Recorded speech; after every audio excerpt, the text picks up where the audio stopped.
Well, go on, fetch it then. Find it, Raja.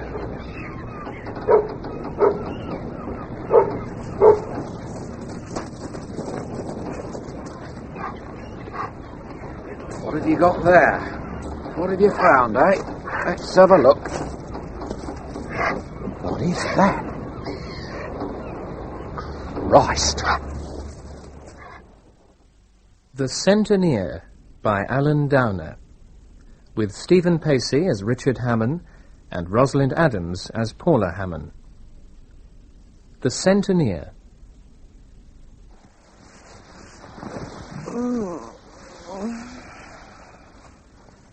Hello. Hi. How are you? Alive and kicking. That is, I'm alive and it's kicking. He. Heathen. And his name's Martin, and he's Going to follow in his father's footsteps and be the youngest centenier ever. Got it in one. Oh, Richard. Hey, it's gone 7. So what? I said I'd make you some breakfast. But I don't... Now, get weaving and treat yourself to a new razor blade, right? Right. And put your best suit on for the lady from the Evening Post. She may have a photographer with her. And the tie my mother gave you for Christmas. And be downstairs in 10 minutes. Right. Do you want your egg fried or boiled? I don't want an egg, Paula, really. Fried, then. Look, am I boss in this house or aren't I? 10 minutes. That's what I thought.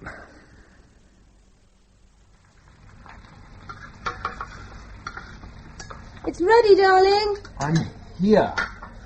Let's have a look at you, then. Smashing. You look lovely. Well, sit down, pour yourself a coffee, and get this inside you. Blimey, you have gone to town, haven't you? Bacon, sausage, tomato, egg. Could be the only meal you have all day. Claire says Damien's kept very busy. Oh, maybe he is, Paula, but that's in St. Helier. Still the height of the season there. It's the tourist. They park on yellow lines, drive too fast, and generally behave like idiots. Oh. What? He's kicking again. Knock contractions. I'll tell you when, don't worry. Everything's under control, and Joan's standing by to run me to the hospital at a moment's notice, so don't glower. Oh, sounds like the milk. Well, it could be Tom. I promised him a lift into town.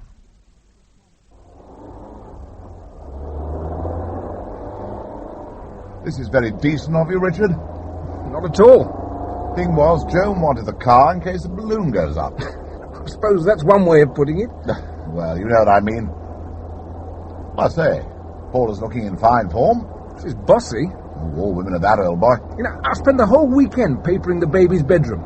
We'd agreed not to bother, but Saturday morning, up drives this van with 9 rolls of Snoopy wallpaper, paste and brushes, and all the accessories she'd ordered by phone on Friday. Well, never a word to me.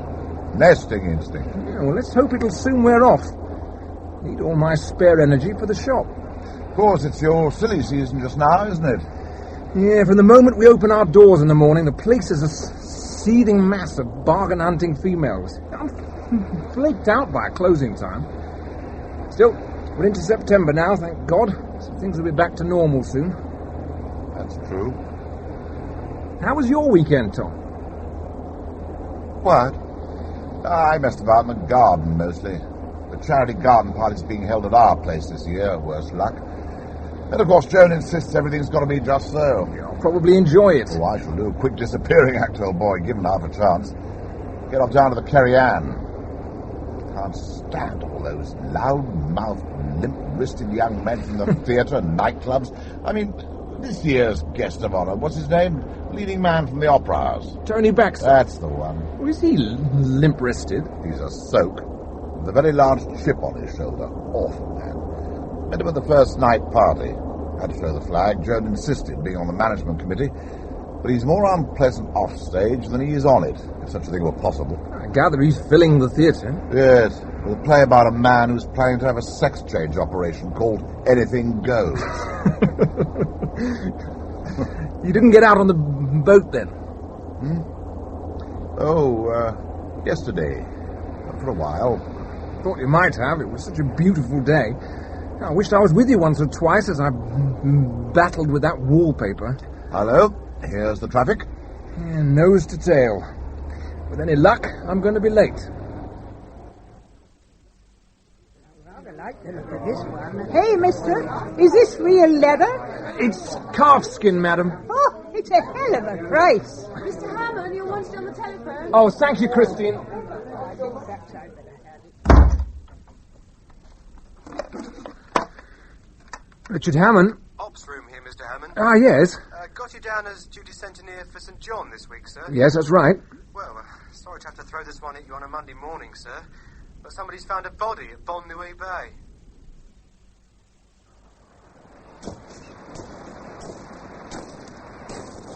Nearly finished, Doc. Just about. Only Morris wants to take a few photographs. Well, don't let me stop him. It's all yours, Morris. Okay, Sarge. So, what's the... I'll put it all in my report after the post-mortem. It's some bloody stupid holidaymaker for a bet. Went in Starkers for a midnight swim. Got bashed against the jetty.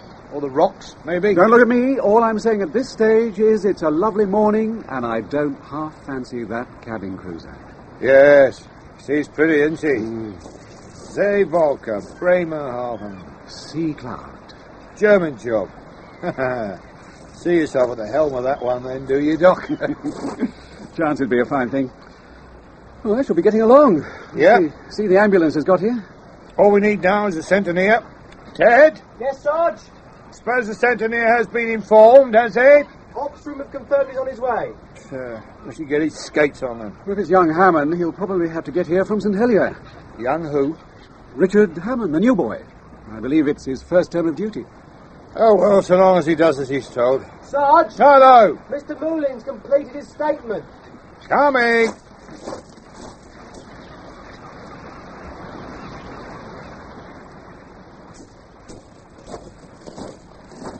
Right, now then. This is Mr. Moulin, Sergeant. So you're the gentleman who found the body? That's right. I was walking Raja here. Do it first thing every morning and last thing at night. That's the trouble with large dogs, isn't it? They do need exercise. You didn't recognise the gentleman, I suppose?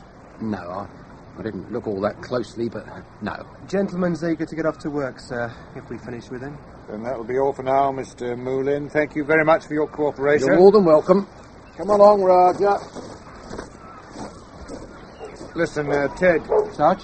Take up butchers along the beach, will you? Assuming our friend was out for a moonlight frolic, he should have some clothing somewhere. Okay? Shirley? What? Here comes your Centenier. Bloody hell. How old is he? Richard's all right. Looks 18, and he's wearing his best suit. You go easy on him. He's a good lad. Morning, Richard. Morning, Doc. Come and meet Charlie Leclerc. Charlie, this is Richard Hamon. Morning, Sergeant. Sorry I'm a bit late. Traffic. I understand we have a dead body on our hands. Over there. How much do we know? Not a lot. Male, I'd say in his early 30s. Excellent physique. Bollock naked. Quite severe wounds to the back of the head. Cause of death? Doc doesn't want to commit Could be himself. that, could be drowning. He'd been in the water. What about foul play? Not ruling it out. More suicide. But for my money, it's a midnight swim that went wrong. Wave caught him, bashed him against the jetty wall. Curtains. Identification? Nothing so far. Sarge! Looks like we're in business.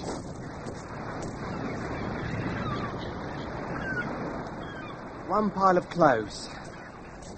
Neatly folded and stacked. Now, what have we got here? One wind cheater jacket. Fancy going through the pockets for us, Mr. Hamon? Oh, yes, of course. Bit damp, isn't it? It's been out all night. One yellow T-shirt. One pair of briefs. One pair of slacks. All right, give me a... One pair of sandals. One yellow sock. Only the one? That's all. You sure? Well, unless it's in one of his pockets. It's not in his jacket. And it's not in his slacks. Ted? Yeah, I know. It's another job for me. Yeah, but later, somewhere between here and the sea. Yeah.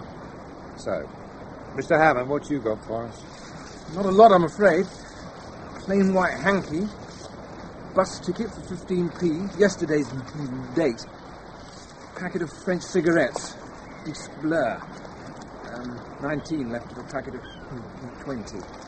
Damp like the jacket and rather squashed. And all that's in his slacks is one Bank of England fiver, 2 Jersey pound notes. So we still don't know who he is. Make a note of these bits and pieces, Ted, will you? And hand them over to Mr. Hamon for safekeeping. Yes, Sarge. And how about the body, Mr. Hamon? We got your permission to remove it? Well, I'll have to view it, of course. He's not very pretty. It's part of the job. Come on, then. I'll give you a guided tour.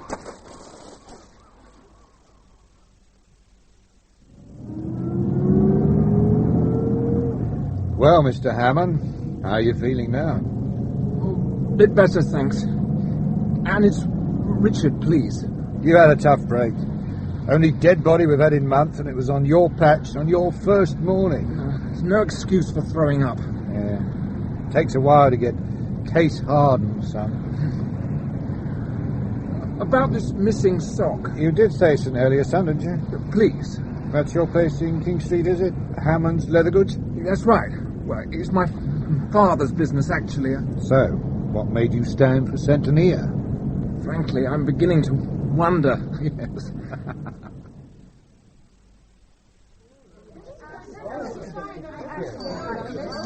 There you are, Mr. Hamon.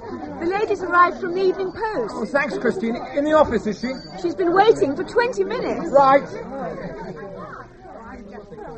So sorry to have kept you waiting. I've been out on a case. Someone found dead at Bonnuy Bay. How exciting. Well, anyway, Miss, Matthews, Rosemary Matthews. Oh. And I'm new to Jersey, so, you know, you'll probably have to bear with me a bit. Now, let's see if I can read my own shorthand. You are the youngest ever centenier in the history of the island. The youngest on record, anyway. And how old are you? 28. You have to be over 20 and under 67. Uh-huh. Most candidates tend to be in their 40s and 50s. Candidates? You have to be elected. Fascinating. Who by? The voters in your parish. In my case, the parish of St. John. I see. Isn't that a tiny bit dodgy? What? Letting people elect their own police force. That's what it amounts to, isn't it?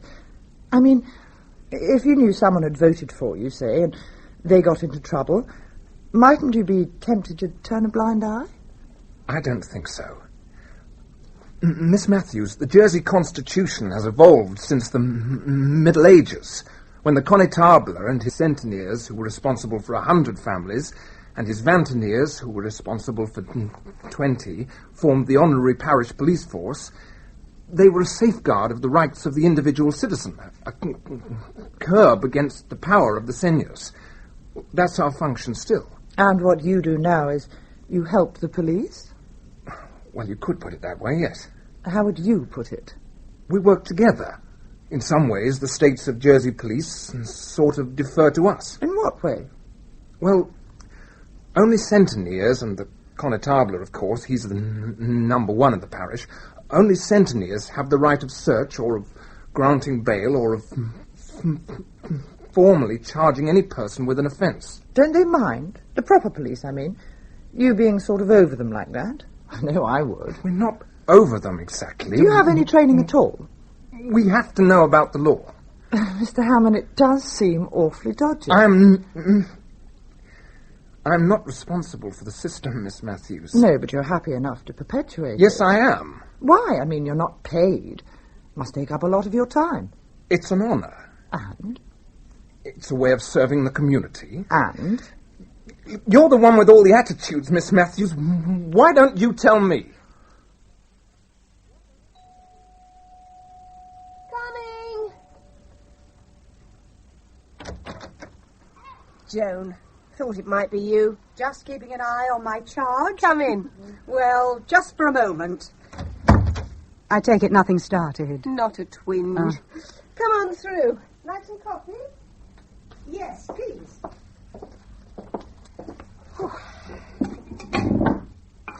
You look a picture, you know. Funny how pregnancy seems to suit some people. It certainly does me.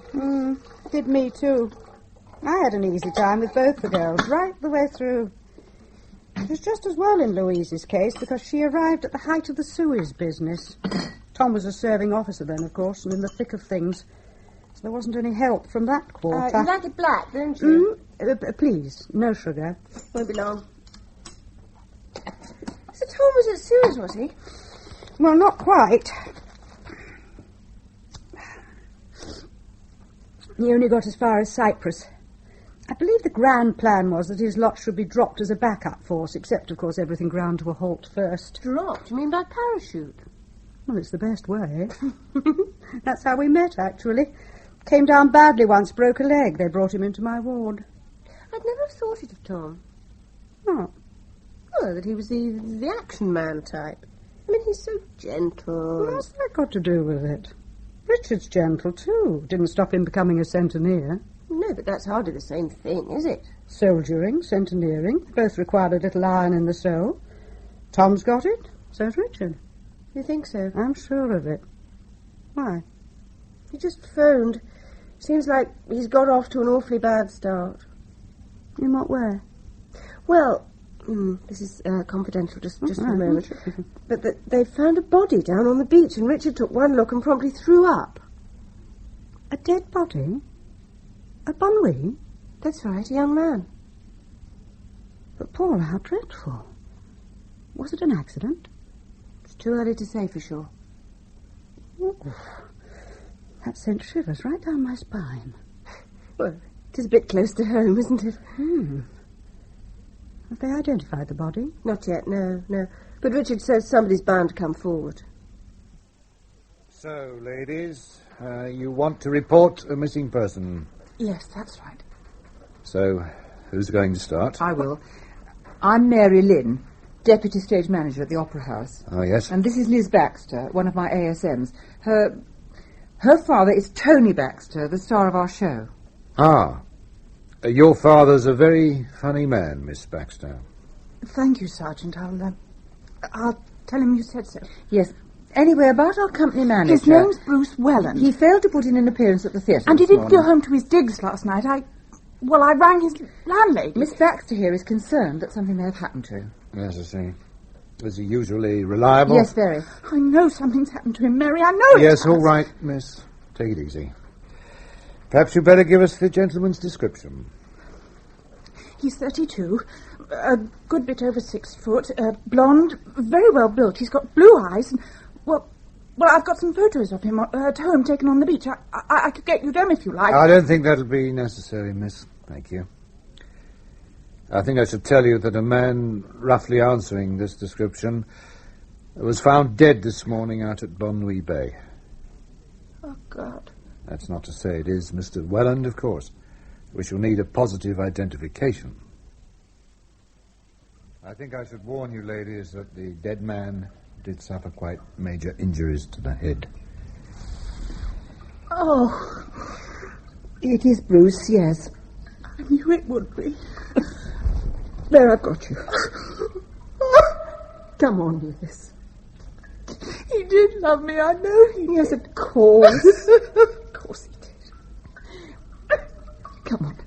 It's time to go home now. One more question, Miss Laye. Do you happen to have his address? Yes, he was in digs at 18 Wellington Street. The landlady's name is Haley. He only really slept here, that's all. And he didn't do that all the time, if you take my meaning. This how he left it? Oh, well, I've had a tidy round. So it wasn't unusual, him not coming home at night? Oh, he was a full-grown man, dear. And spunky. No note anywhere then, Richard? Not that I can see, no. When did you last see him, Mrs. Haley? I last saw him Saturday, midday, before he left for the matinee. He came in my kitchen for his yoghurt. I used to keep it in the fridge for him. Did he have many visitors, Mrs. Haley? Oh, none at all, except for young Sophie along the passage. They were friendly, well, you know. Sophie? Sophie Lyons works nights as an usherette at the theatre. It was her got him in here, in fact. Seems he wasn't happy where he was before. What about phone calls? Only from the theatre. Couldn't help overhearing. He took 'em in the hall. Right, well then, thank you, Mrs. Haley. You've been very helpful. Happy to oblige, dear, I'm sure. Yeah. Is it all right if I finish off his yoghurts? Well, they'll only go funny, won't they?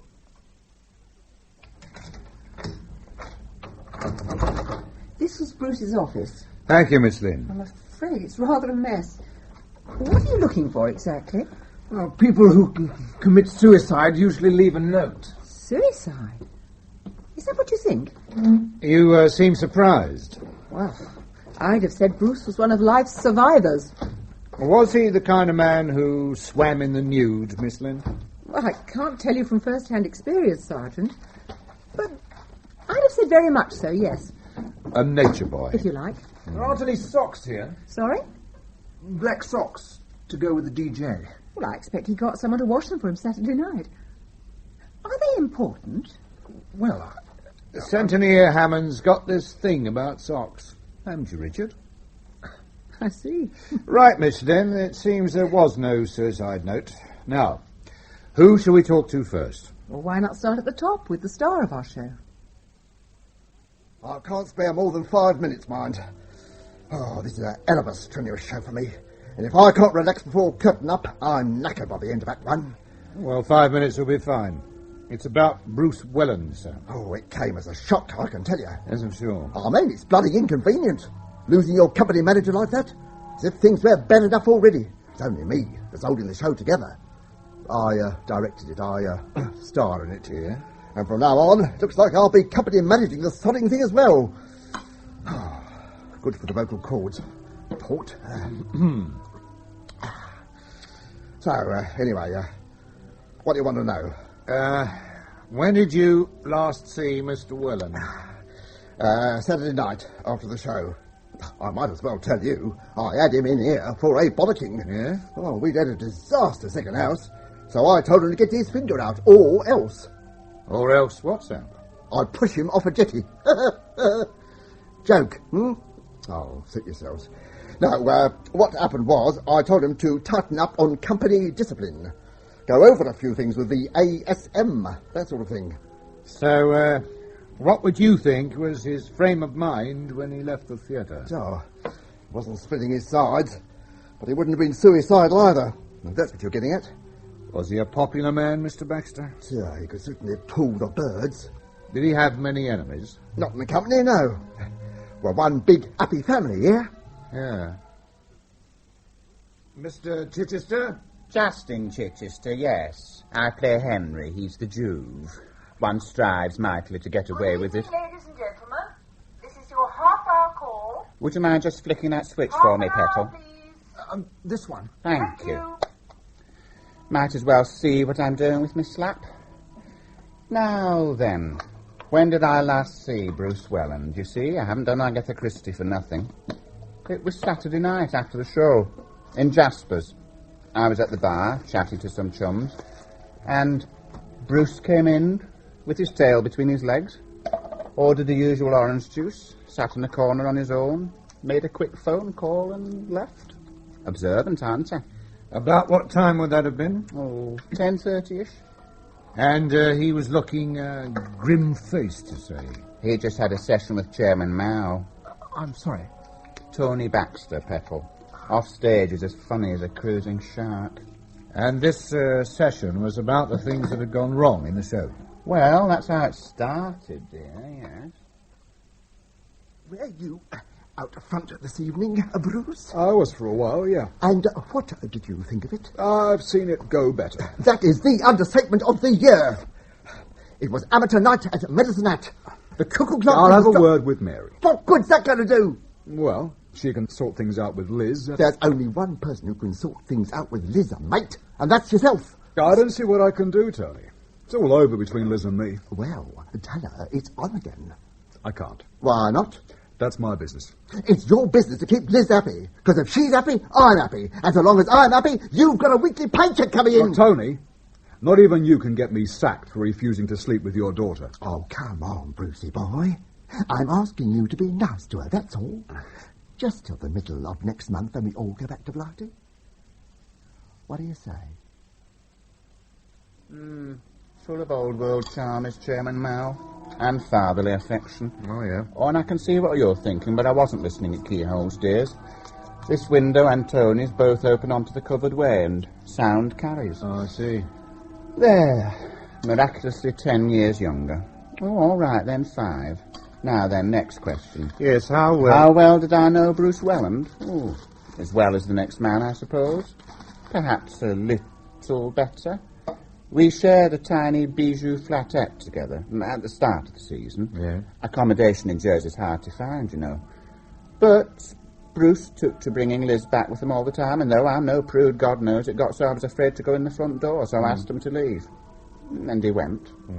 Moved into a bedsit in St. Sadie's, where the landlady wasn't so fussy. I'm Julia Whitney, Mr. Baxter's leading lady. Sergeant Leclerc, Centenier Hamon. How do you do? Hello. Oh, do sit down. Thank I expect you're wondering why I sent for you. Well, yes? Well, I'm afraid it's not because I can throw any light on the circumstances surrounding Bruce's death. I can't do that. But I understand you've been speaking to Tony and Justin Chichester, and I think you should hear the other side of the story. Yes. Bruce was a nice young man who neither smoked nor drank. He was charming, efficient and respectful. I also happen to know that he had a widowed mother in Macclesfield or somewhere to whom he gave generous financial support. You liked him? Very much. And Mr. Baxter and Mr. Chichester didn't? I think they would see him through different eyes. Yes. You implied hostility. I'm afraid Tony feels hostile towards all of us, and he makes no secret of it. In fact, he shouts it round the island. About Mr. Welland? Yes, I'm afraid so. Liz Baxter, Tony's daughter, fell in love with Bruce. Head over heels. Oh, but one knew it couldn't last, and it didn't. I don't know exactly what happened, but suddenly they weren't speaking, and Tony was being beastlier than ever to Bruce. My point being, gentlemen, that whatever Tony may have said to you about Bruce should be taken with a pinch of salt. And Justin Chichester? Yes, well, Justin. Yes. What can one say, except that he took a shine to Bruce during rehearsals in London. Bruce was a handsome boy with a very fine physique, and when there was a mix-up over accommodation, Justin lost no time in suggesting Bruce should move in with him. Bruce, a little naively, agreed. Needless to say, that didn't last either. Not once Bruce realized which way the wind was blowing, and the flat only had one bedroom. When the end came, it wasn't very pleasant. We were having one of our company picnics. The others had all gone for a swim, leaving Justin, Bruce, and me, and I think they thought I was asleep. Hey, Justin. What is it, Petal? Oh, I thought I should tell you. I found myself a bedsit. Would you like to say that again? I've found myself a bedsit. I'm moving in at the weekend. Bit sudden, isn't it? Well, you know. And where does it leave me? Well, it was only ever meant to be a temporary arrangement, wasn't it? I mean, look at him. You'd think butter wouldn't melt in his mouth. What are you getting at, Justin? You led me on. And why the hell should I do that? Because that's your thing, isn't it? You exploit people's weaknesses. That's how you get your kicks. Oh, come on. It amused you that we should share a bedroom, so you could parade your beautiful body and flex your lousy muscles, and always with that wonderful air of innocence, that bloody godlike detachment that made sex seem like a profanity. You're out of your tiny mind. I wanted you. Well, think positive. With me out of the way, the field will be wide open to you. Oh, get lost. You'll soon find yourself a few chums a bit more obliging than I am. The island's full of them. Look, Justin, everybody backs a loser sometimes. You just take things too much to heart. At least I've got a heart. I'm going for a swim. Oh, teeth. I'm afraid I heard all that, darling. Oh, hi, Julia. Where the heck did he get the idea that I'm bent? Wishful thinking, probably. I should forget about it. Justin is just a very sad little queen. And that's how it was, gentlemen. I see. And Justin never forgave him. I don't know what he may have told you about Bruce, but if I were you, I wouldn't believe a word of it. 5, 10, 15, 16, 17, 18, 19... Miss 20. Lyons? Oh, go away. Can't you see I'm counting? Detective Sergeant Leclerc, Miss, States of Jersey Police. And this is Centenier Hamon. How do you do? Hi. We'd like to ask you some questions. Yeah, well, don't be too long. I haven't totted up my programme money yet, and I've got to get the ice cream ready by the interval. I understand you were friendly with Mr. Welland. Oh, we shared the same digs. And when did you last see him? Yesterday morning, and before that I saw him Saturday night. Could you give us a few details? Sure. Saturday night I was passing Jasper's on my way to the multi-story, and out he came. Mm-hmm. Said, could I give him a lift home? I said, yes. Well, I was going straight to a party, but God, he looked so awful, I didn't have the heart to say no. How do you mean, awful? Well, washed out. Oh, I see, yes. When we got home, he looked so poorly, I said, had he got the flu or something? He said he hadn't, and went into his own room. Well, I did it for a minute, and then I went in after him. He'd already started undressing. Oh, no. I'm okay, Sophie. Really. Well, you don't look it. Oh, look, I'll be fine. As soon as I can get into bed and have a kip. Well, I'll stop if you like. Oh, there's no need. No, it's just been one of those days, that's all. I know what you mean. I have them all the time. Whatever I do at the moment seems to come out all wrong. Oh, God, you're beautiful. Definitely not tonight, Josephine. If I just snuggled in beside you. You've got a party to go to. I'll be all right. Go on. Well, I'll tuck you in then. Well, there's no harm in that, is there? Thanks, Sophie. Any time. Sleep tight. Yeah. So I picked up his clothes and put them over the chair, and I tiptoed off to my party. How would you describe your relationship with Bruce Welland? Well, who wants to sleep alone? You say you saw him again yesterday? Yeah. I was just leaving the digs when Bruce came out. Large as life and twice as handsome. I said, you've got a date, haven't you? He gave a little wink. Yeah. Drove him into town, dropped him off here at the theatre. Do you remember how he was dressed? Let me think. Yeah, wind-sheeted jacket, yellow T-shirt, and slacks. Socks. Blimey, all right. I've got no idea. Is it important? We'd like to explore all avenues. Oh. About this date, Miss Lyons, you've no idea who he was seeing or where? Oh, I haven't a clue. All I know is, he was happy. Yeah. Now, is that it? For the moment, I think, yes. Right, back to my sums then. I hope you balance. What, and change the habit of a lifetime? Come off it. I start getting it right now, they think I've been on the fiddle.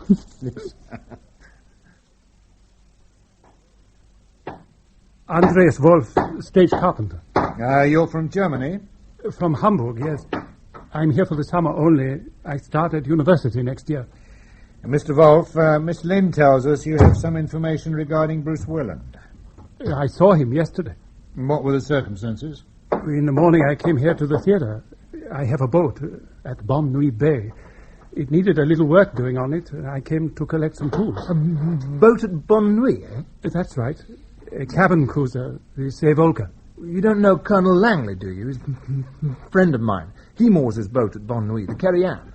I don't think I know him, no. Tall, distinguished looking. Mr. Wolf, you say you came in here for some tools. That's right. And Bruce came in. We got talking a little. I said I was going to work on the boat, and that perhaps later I would make a small voyage. Small voyage, huh? To Guernsey, perhaps, or Sark. A big boat, is it? Quite large. It belongs to my father, really. Yeah. He is allowing me the use of it. And the Merc? I'm sorry? The Mercedes convertible outside. Is that your father's, too? No, the car belongs to me. It was a present. From your father? That's right. His name's not Crooks, is it?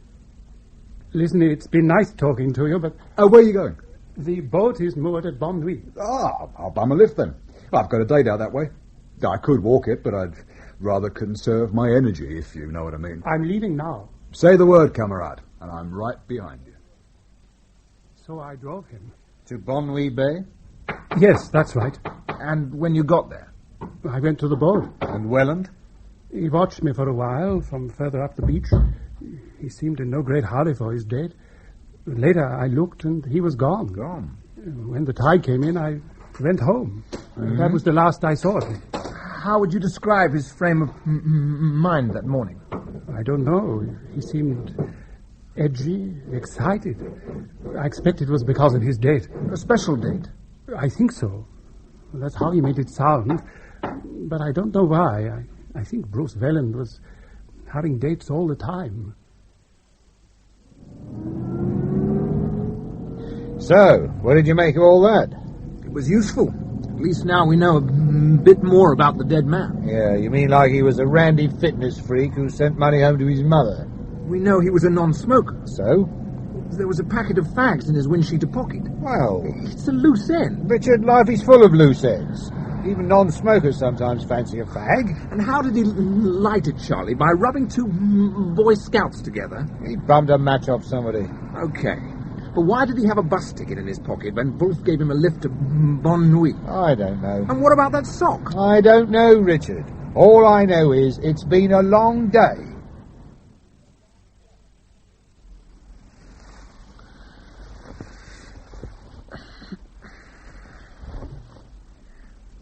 Paula, how does one lose a sock? Easy. You leave it in the tumble dryer. Now go to sleep. On a beach. You decide to go in for a midnight bathe. Oh, yeah. You take your clothes off, fold them up in a pile, and lay your windsheeter jacket over the top to protect them from the elements. The following morning, one of your socks is missing. Where did it go? Tide washed it away? Well, leaving the rest of your clothes untouched, folded and dry. That's apart from the jacket, anyway. Well, the jacket was damp, and so were the fags in the pocket. Everything else was dry. Tricky, isn't it? Unless he... Well, we are talking about this chap Welland, aren't we? Unless he got out of his clothes, noticed how fast the tide was coming in. Ah, that's if it was coming in. It was. The tide was at midnight. Yeah, and carried them further up the beach. What, dropping a sock on the way? Yeah, and then it got washed out to sea. Feasible. Feasible, yeah, but it all seems so unlikely. I mean, why all this rigmarole to go for a midnight swim? And at Bonne Nuit, of all places. Big breakers, rocks. Not my idea of a lark. Especially on your own. It doesn't add up somehow. It is a lovely feeling, though, isn't it? What? Swimming in the nude. I've never done it. Of course you have. We did it together at St. One's. It was full moon. You can't have forgotten. You nibbled me all over. Oh, getting me goosebumps just thinking about it. Paula, I never went midnight swimming with you at St. One's or anywhere else. You did. I swear you did. Oh, on second thoughts, maybe you didn't. Maybe it was Victor Giselle. Good night, Paula. Good night, Richard. Yes, it was Victor Giselle. How awful. Go to sleep.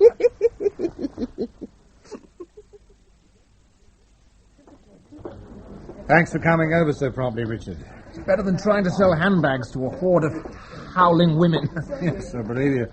This way. Where are we going, Charlie? Inspector Voisin's office. Case has been referred to him. Moving up in the world, are we? Yes. Here we are.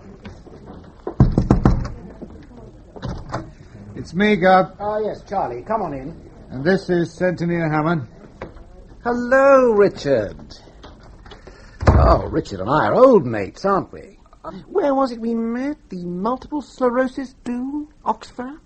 You were with Tom and Joan Langley, I remember. Yes, of course. Must have been Oxfam. My wife and I get roped in occasionally. Anyway, Richard, do sit down. Thank you.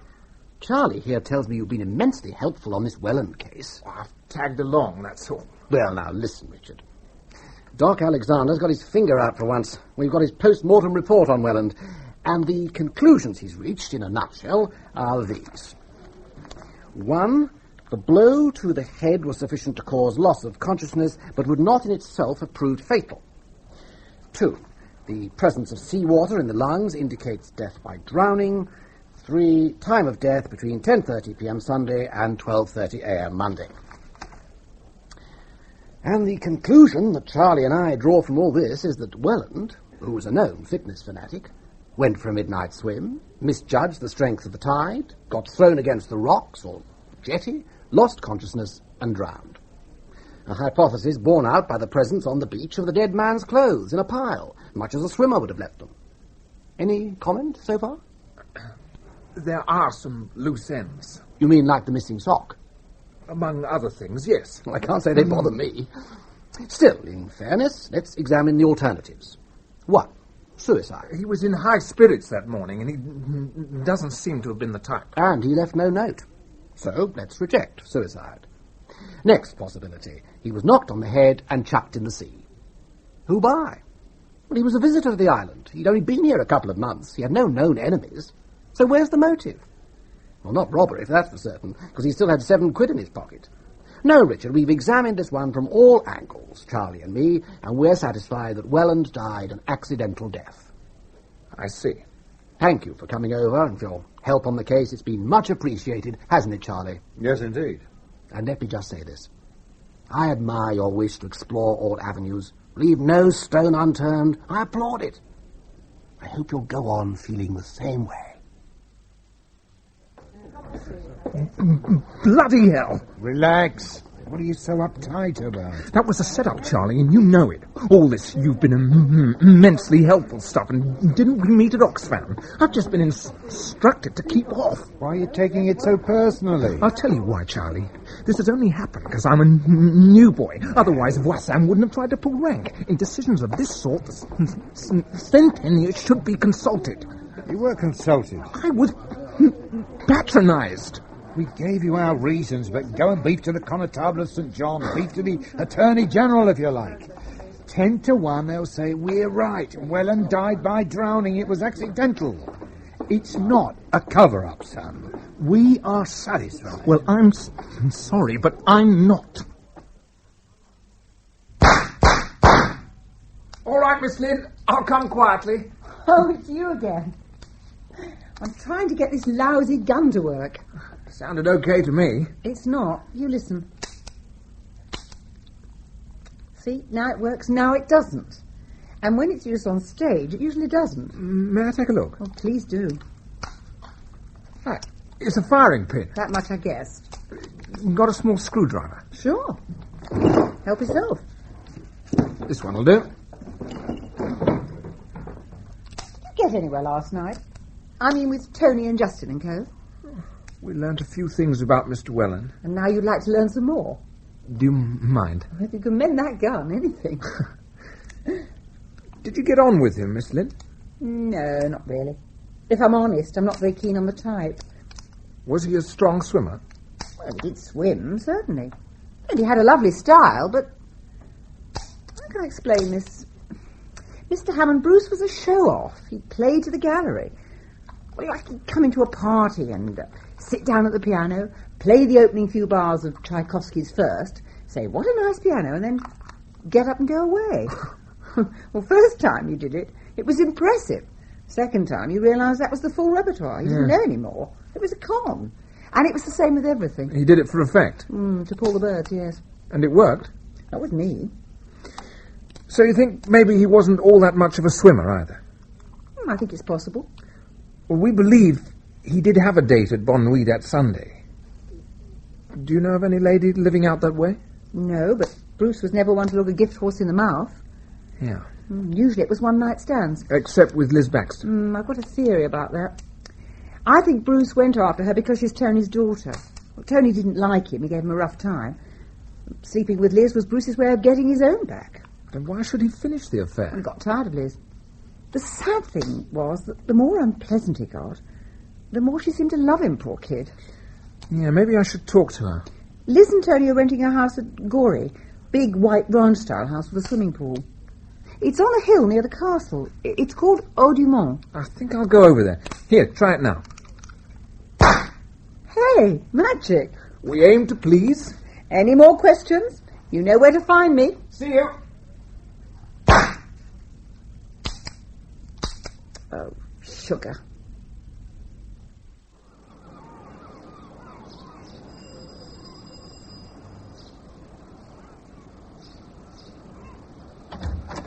Morning, Mr. Baxter. Oh, good. What the hell do you want? I hope I haven't got you out of bed or anything. Listen, Sonny, I was up at 7:30. I jogged 3 miles before breakfast. Oh. Well, shut the door behind you. Yes, right. Is your daughter home? Why? I'd like to ask her some questions. What about? Her friendship with Bruce Welland. My daughter's friendship with Welland was over. All the same. It took her up, this business. She's, it's kind of knocked her sideways. You know. She's in her room. Oh, thank you. But you go easy on her, yeah? I'll have you get for a tennis racket. And I want to see you afterwards. I'm by the pool. Is there any more news about what happened, Mr. Hamon? Well, the official view is he died by drowning.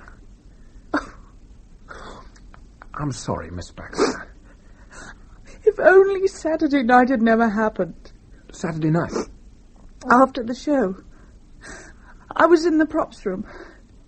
He came in and shut the door behind him. Hi. Hi. You're going to yell at me again, aren't you? Because of the cock-up in the second act. No. Oh, hell, does everybody think I do it on purpose? I don't.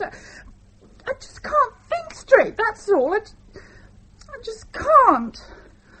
Oh, I mean, what did I do to you, Bruce? For everything to change like that suddenly. Where did I go wrong? Listen to me. Why are you giving me such a bad time? It's over, Liz. Why? I want to live my life my way, to be free, to come and go as I please. That's the way I am, and that isn't right for you. You need a guy who's steady and loyal. But I love you. Yeah, you think you do. I know I do. Liz, it's over. That's the truth. Now face it. Look, your father's just played hell with me about this evening. I want you to come in Monday morning, say midday, and we'll go over those cues. Because if you can't do your job properly, we're going to have to find someone who can. Oh, and that's something else I've got to face, is it? Well, here's something for you to face, lover. I'm carrying your child.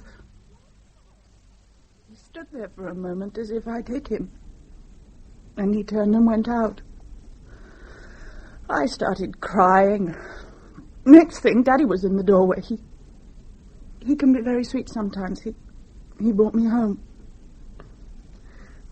Miss Baxter, does your father know?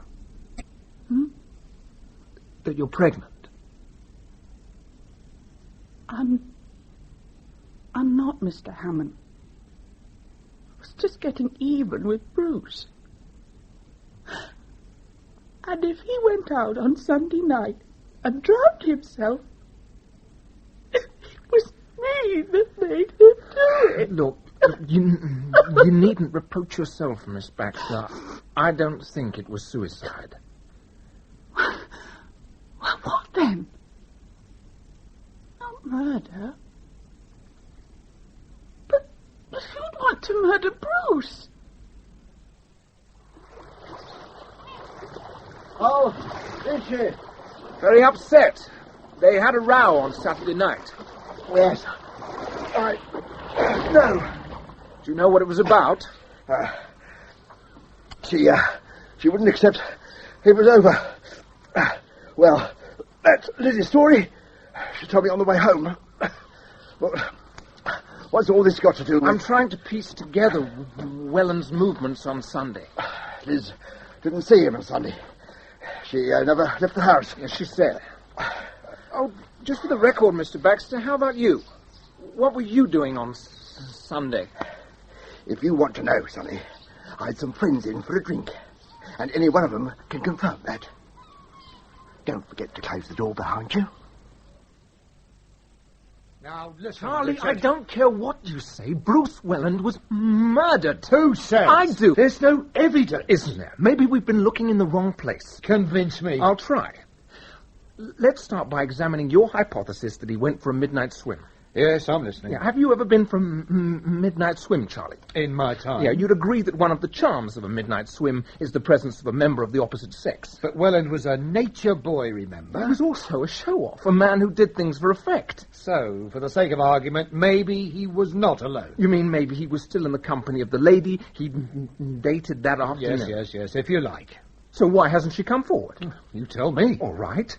She might be a married lady or a girl whose parents might disapprove. Welland was pretty unforthcoming about the lady's identity when he spoke to Sophie Lyons, so he might have been keeping a secret. Yes. Also, he seems to have been unusually excited at the prospect of dating this lady for a man who was sleeping with ladies all the time. Perhaps what excited him was the clandestine nature of the relationship. It gave him extra kicks. Yes, I'll buy that. Good. Then maybe you'll also buy the fact that the lady's husband or father had a motive for murder. Shall I go on? Be my guest. The lady met Welland somewhere near Bonnuy. She came by bus from, I don't know, somewhere like Haute-Croix because she had a bus ticket for 15p. Yes. And this found its way, along with the lady's cigarettes, into Welland's pockets, right?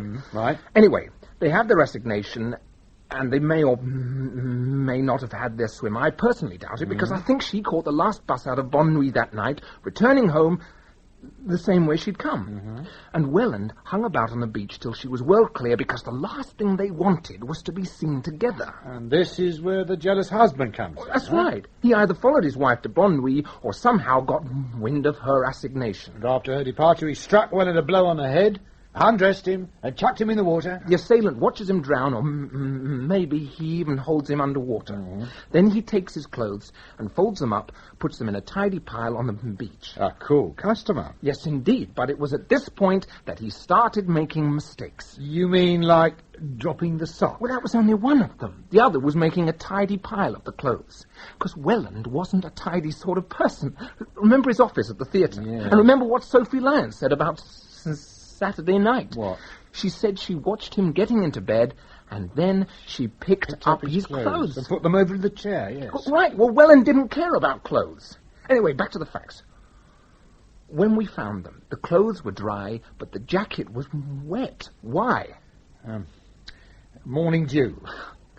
Morning dew wouldn't have squashed those cigarettes. Well, what then? Just suppose the assailant noticed that some blood had dripped from the head wound onto the windsheet jacket. Yes. Now, if it was to look like an accident, these stains would have to be removed. So, he took the jacket down to the sea and rinsed it thoroughly. But I wonder if he rinsed it thoroughly enough. How do you mean? Well, there could still be traces of blood on it. Then you've got your evidence. Charlie, all I'm asking is that we should at least examine the possibilities. What do you want me to do? I don't know, pull a string or two and get some forensic tests done on the jacket. Well, on one condition. I give you my word. If there's no blood on the jacket, the case is closed. I'm on my way. And what about you? I've got to make a few more inquiries. Where? His digs first, then the theatre. Well, I'll give you a lift. Come on. What exactly is it you're looking for this time, Mr. Hamon? A diary of some sort. Desk diary, pocket diary. Any idea if you kept one? Sorry, I haven't. Do you mind if I look around? Well, who's to mind? It was Bruce's office. Want me to hang around, or would you rather be alone? I'd be grateful if you stayed. Okay. Just come from Mrs. Haley's. Oh, on the same errand? Yeah, I drew a blank there. She packed his stuff into a couple of suitcases. There was a vacancy sign in the window. Life goes on. I suppose so. Hang on. Found something? On this clipboard, phone numbers. Do you know any of them? Let's have a look. That one's Tony's. That's Justin's, I think. I don't know this one offhand. I can easily find out, though, if you'd like me to. I'll just ring and see who answers. What's the matter? This one looks familiar. Mr. Hamon? Yes? Do you think he was murdered, Bruce? You do, don't you? Is one of these phone numbers... Does it belong to the person who killed him? Miss Lynn, what I'm trying to do, quite simply, is establish the identity of the woman Welland met at Bonnuy on Sunday. If we can find out who she is, it'll make life a lot easier. We'll start with the one that looks familiar.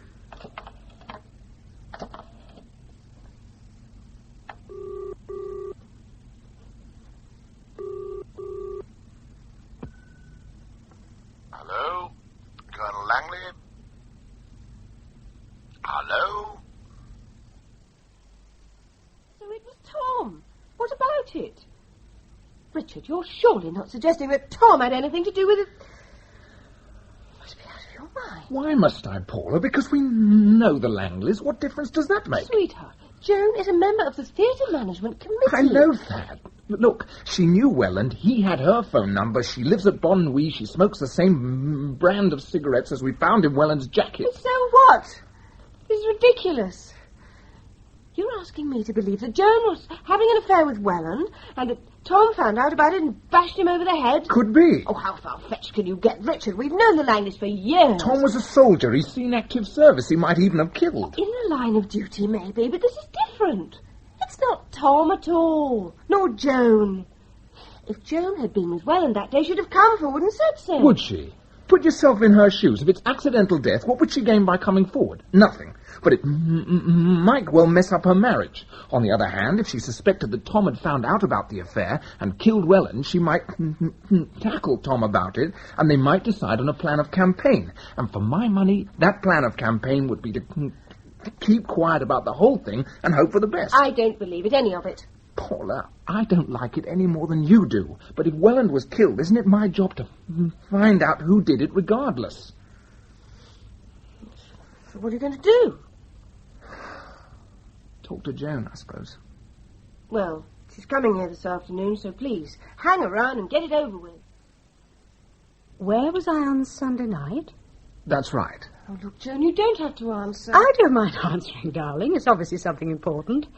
What time on Sunday night? Between 10 and midnight.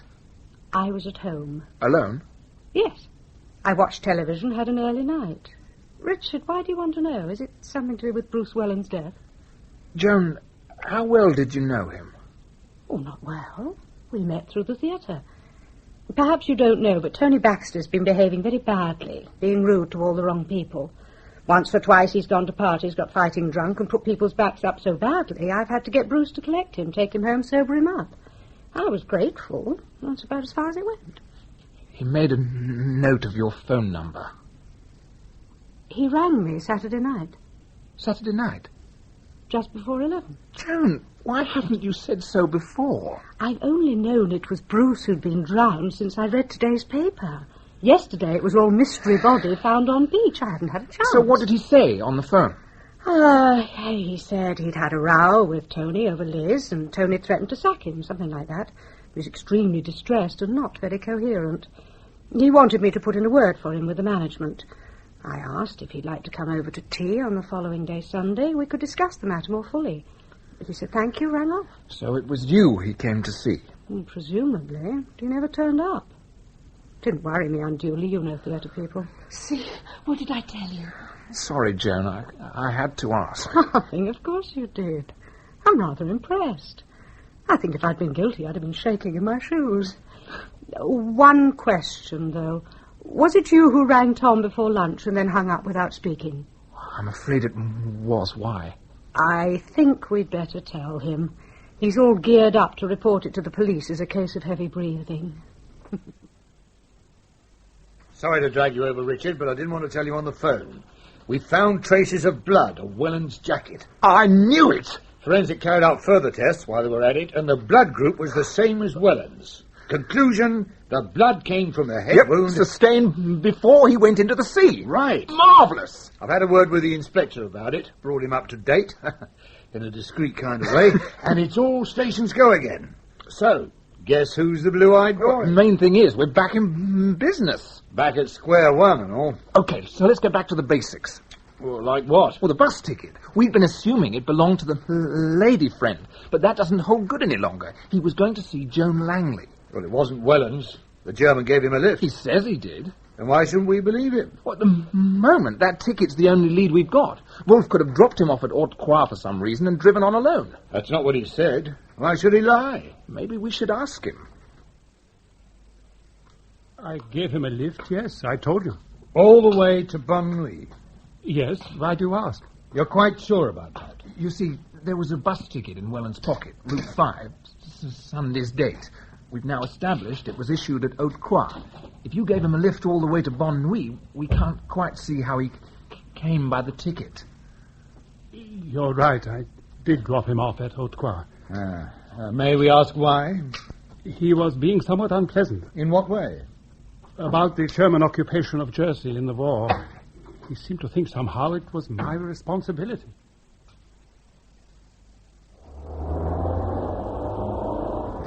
You know, I can understand why you haven't made any friends on the island. Who says I haven't? Oh, the way you lot behaved in the war. The war was a long time ago. People have long memories. I think you know. For instance, back in 1940, German planes machine-gunned the streets of St. Helier. No, I didn't. And did you know that people were sent to Germany and interned or put in concentration camps, and that a lot of them never came back? No, I didn't know that either. And in 1945, old people and kids died here of starvation. Have you seen the German military underground hospital here? No. Oh, you should. It's an eye-opener. It was never finished, but 14,000 tons of rock was shifted to clear a floor space of 270,000 cubic feet. Now, that was some project. A feat of engineering by any standards. But when you consider it was all done by slave labour, force-marched half across Europe and fed on a diet of gruel, well, they died, of course. A lot of them. And you are blaming me for this? Just reminding you, that's all, of how you came by this Merc and your cabin cruiser. Why are we stopping? Bruce, I am 20. I was born in 1961.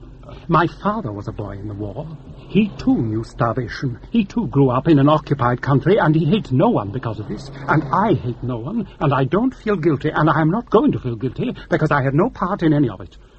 Now, please get out of the car. Hey? You are entitled to your opinions, but I don't have to sit and listen to them. And I drove off. I was very angry. It was foolish of me, maybe, because I think that is what he wanted. It was his fun that I should lose my temper. What happened after that?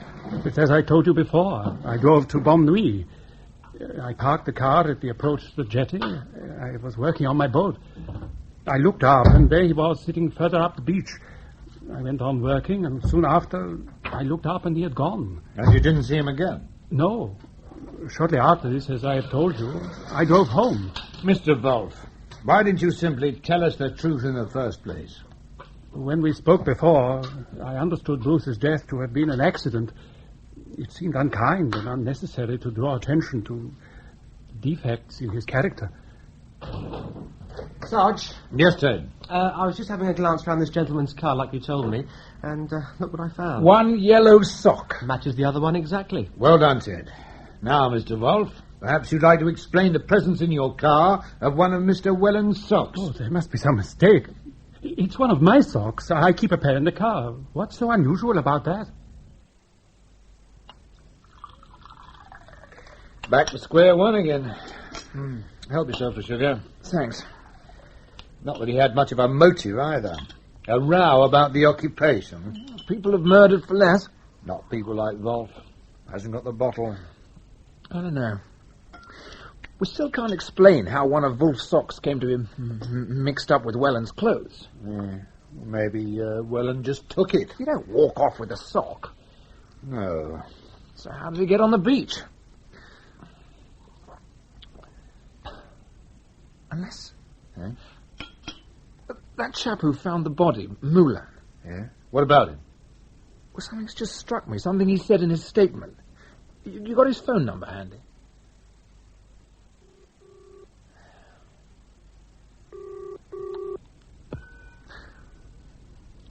Moulin? Mr. Moulin, Centenier Hamon here. It's in connection with your statement of Monday morning.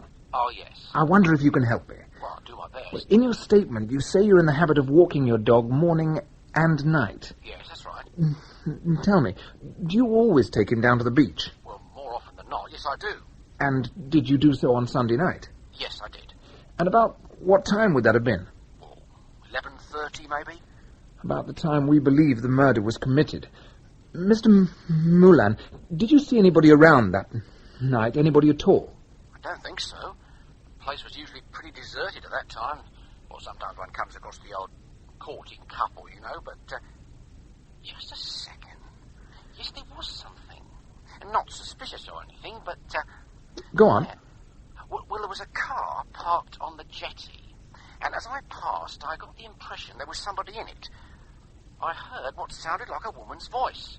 I assumed it was a necking session, something like that. You saw two people? I got the impression there were two.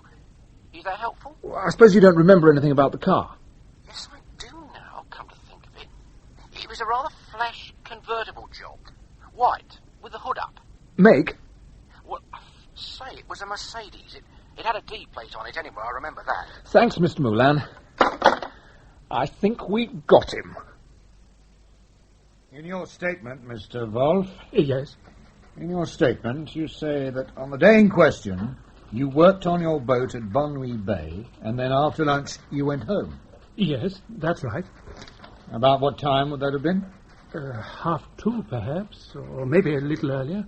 And you drove straight home? Yes, I did. You didn't, by chance, return to Bonnuy Bay? No. You drive a Mercedes convertible? Yes. A white one? Yes. Would you say there were many like it on the island?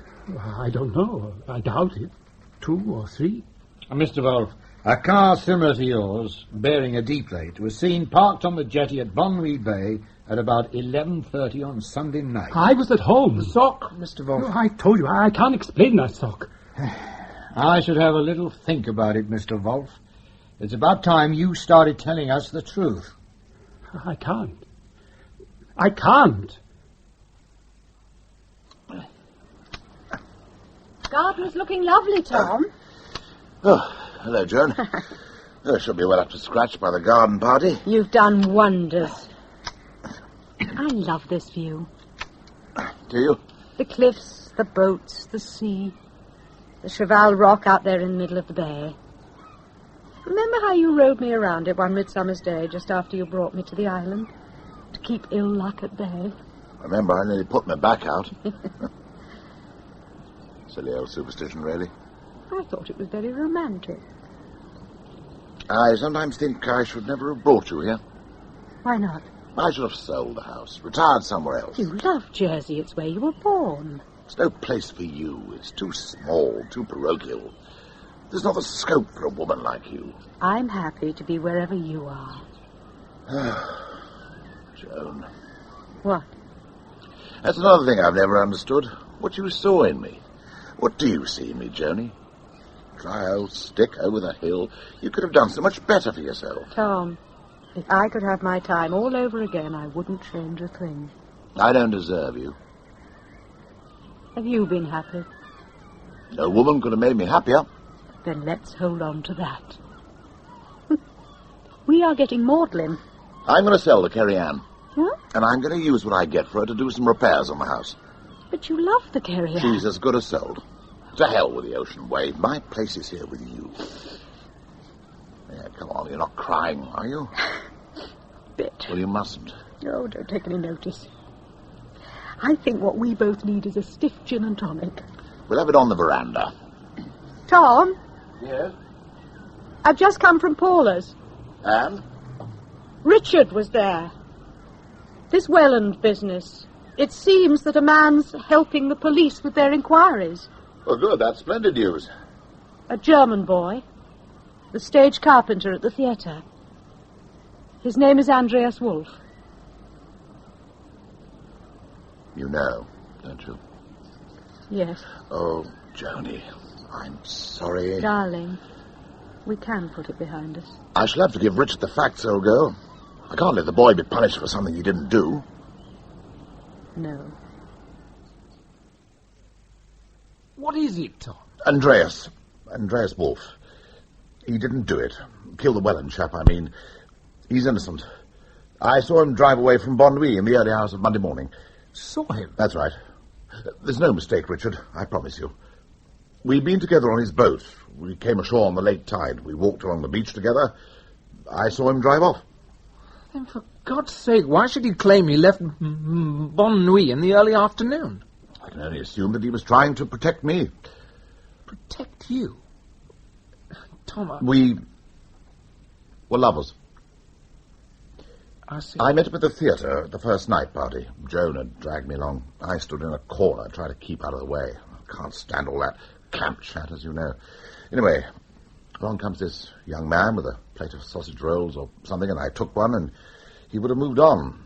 Only that frightful Justin thingamy seemed to be trying to catch his eye. So I said something, and we got talking, and it turned out he had this cabin cruiser moored at Gorey. He asked if I'd like to see it, and I said yes. So, the following Sunday, I met him at Gorey, and we took her out. It was bloody marvellous. I'd never been on anything like her. She was the last word. The lines, the power, the luxury. She had every damn mod con you could think of. Oh, I fell in love with her straight away. Not long after, I fell in love with her owner. Sorry, but there it is. If I'd had the sense, I'd have stopped it there and then, and no harm done. But one morning I looked out of the bedroom window, and there was the Sea Volker at anchor in Bonnuy Bay. I went straight down. Andreas was waiting for me. All smiles. I wanted to surprise you. Come on. Come for a sail. It's a marvellous morning. Not a cloud in the sky. The sea was calm and golden in the sunshine. Andreas took her out a few miles and we anchored. He stripped off and dived over the side. I watched him sport in the water like a dolphin. And then he disappeared, dived under and stayed under for what seemed ages. Christ, I thought he's never going to come up. I called him. Andreas! Andreas, for God's sake, Andreas! It was the first time I'd ever used his name. Christ, I thought, don't let him be drowned. And then, there he was again. Do you think I had drowned, Tom? Tom, are you all right?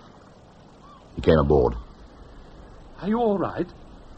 And I took him in my arms, because, for a moment, it had seemed I'd lost him. It was a joke. I meant it as a joke. I'm sorry.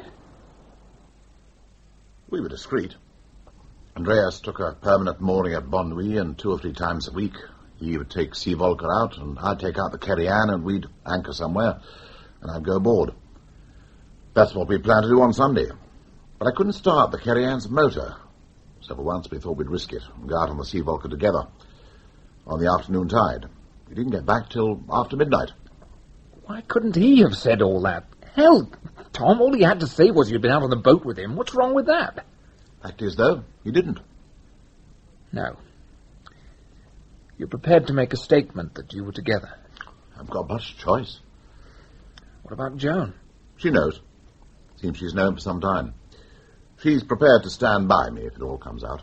I can't keep it under wraps, Tom. I realize that. The police will have to be informed. Yes. Well, I'll be on my way then. No fool like an old fool, is there?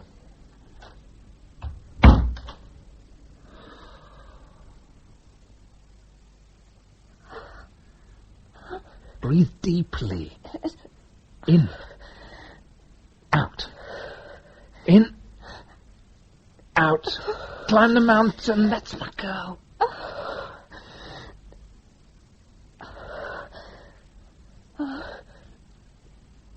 Oh, that's better. Yeah. Oh. They're coming regularly now and strong. Wish I could help. Oh, you're helping just being here, darling. What's the latest? Oh, we've released the German boy. And Tom? We're going to keep it quiet. Oh, thank God. Poor Tom. Poor Joan. Yeah. You wouldn't wet my lips for me, would you? There's a little sponge there somewhere. Joan thinks of everything. She was marvellous, you know. She practically carried me to the car. There. How's that? Ah, smashing. Thanks. Where's she now? Joan, in reception. Says she'll stay till it's all over. Oh, she's marvellous. Yeah, I think she'd rather be here than at home with Tom just sitting there, refusing even to catch her eye. Christ, why didn't I leave well alone? Why didn't I say to Boysen, okay, it was an accident? What was I trying to prove? Oh, Richard.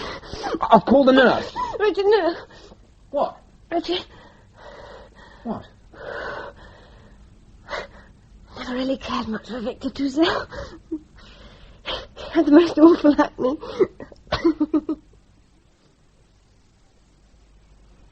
Richard, thank you for bringing me home. Thank you for everything. And congratulations on the son and heir. Yes. Would you like to wet the baby's head? Well, I'm sure Tom would be pleased to see you. It'll take him out of himself. Please. In that case, I'd be delighted. Fine. Tom, Richard's here. He's a father. We're going to wet the baby's head. Tom? Oh, God, I'm frightened. Oh, darling, what have you done? Well, Doc, looks pretty straightforward. Yes. Army issue revolver still in his hand. Powder burns. The bullet went in through the mouth and out through the back of the head. Poor old Langley. Leave a note, did he? Brief and to the point. Darling, I'm sorry. Addressed to his wife. What had he been up to? No reason why I shouldn't tell you.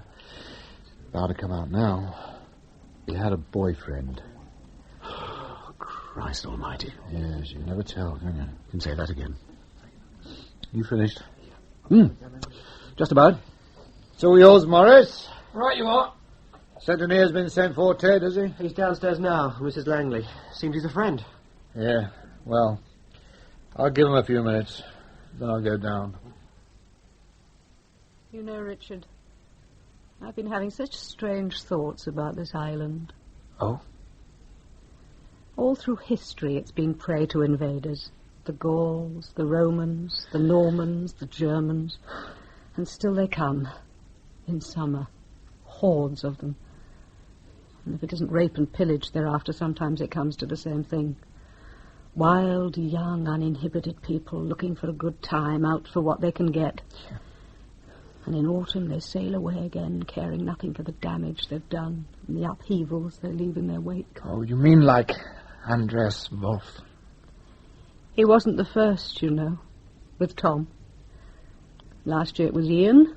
He was doing a vac job. The year before it was Kevin, a locum vet. It was the same every summer. I learned to make the best of things and prayed that no one would find out. But this year, someone did. Bruce Welland. Yes. Bruce made a pass at me at the first night party. I was amused and a little flattered, but I told him not to be silly. Then Andreas happened. I was low and angry. I turned to Bruce for consolation. If Tom was having fun, why shouldn't I? We started meeting in secret. While he was with me, Bruce made me feel like the only woman in the world. As I told you, he rang me late on Saturday night. Asked to see me Sunday, said it was very urgent. I told him to wait on the beach, and when Tom left, I'd draw the bedroom curtains. Eh? We used that as a signal. We made love. He was more attentive than ever. He even brought me some cigarettes. There you go, Princess. Thank you. Beautiful lady. You are the most beautiful lady on the island, you know that. You've got class. I wanted you the first time I saw you. At that party. You were so cool, so together. Gorgeous. Bruce, I said, that one's for me. What's funny? I'm a middle-aged woman with a big bum and stretch marks. What are you after? I've got Liz Baxter pregnant. Oh, Bruce. She told me last night. It's her own stupid fault. But I'm not going to take any chances with her father. So, I need £250, like yesterday. I haven't got that kind of money. Oh, come on. We live off Tom's pension. Go on, ask him. He'll give it to you. Bruce, if you want to get an abortion for Liz Baxter, you can pay for it yourself. Jealous, are you? Don't be ridiculous. Did you think you were the only one? Stop it. Please. Of course, I didn't think I was the only one. I know you better than that. I did think you cared something for me. What you're saying now makes everything seem sordid. I tell you what is sordid. Your other half and that German kid. Didn't you know? They're out there now. I was on the beach when they met, keeping well out of sight. But I saw them. They were so randy they could hardly wait. And what's the betting? They're at it now, like knives. I'd like you to go now. £250. Let's call it a fee for services rendered. No. Then I'll put it about. It's not going to do much for the Colonel's reputation, is it? Or you're standing on the island. I'll count to 3, and then I'll ring the police. I said you got style, didn't I? Listen, Joan. I've got to have that money. Now, why not be reasonable? If you won't go to the Colonel and ask for it, I'll have to ask for it myself. It's no problem. Think about it. I'll be down on the beach. You change your mind, just draw the curtain. So long. And he put the cigarettes back in his pocket with a little smile and left. I didn't know what to do. I sat there, numbed and shaking. Finally, I went down to the beach. I thought if I appealed to his better nature, offered to go and talk to Liz about the pregnancy, talk to Tony if necessary. But he was nowhere to be seen. Then I heard the sound of a car radio, and I saw him sitting in Andreas' Mercedes, parked on the jetty with the hood back. I went over. Now that I saw him again, I felt cold and angry. I felt my foot bump against a large stone that someone had brought up from the beach. I stooped to pick it up. It felt heavy in my hand. I stole up behind him and...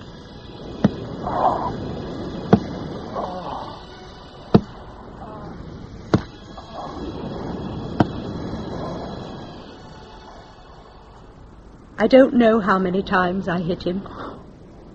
But when I finally came to my senses, he was slumped there in the back seat. I instinctively checked his pulse. He was still alive. I formed my plan. All I needed was a few minutes. I closed the hood of the car and got in. I was lucky. A moment later, someone passed, a man with a dog. I pretended to be talking. Joan! Please. I want you to hear everything. I undressed him in the car and dragged him down to the beach. Mercifully, it wasn't far. The tide was full in. But by the time I got him to the water's edge, he was beginning to come round. He opened his eyes and looked at me. And then he tried to say something. I pushed his head under the water and held it there. God. It was my life I was fighting for. My life with Tom. My happiness. The man with the dog passed again, but quite a distance away. By this time I was sure Bruce was dead, so I went back to the car and collected his clothes together. There were some bloodstains on the jacket. I washed them out in the sea. Then I put the clothes in a pile, as I would have done for a patient. Nearly over now. I felt a sense of elation. Then I found this one sock. Where was the other? Could it still be in the car? I decided to go back for it.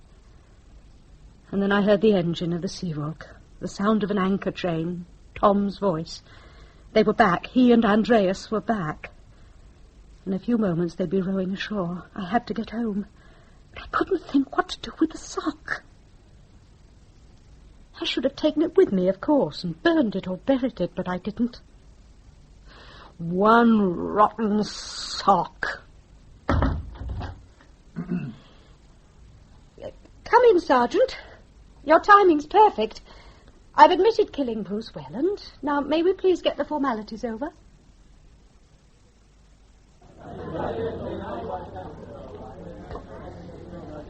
You know what I've got in my pocket, Charlie? What? A letter of resignation.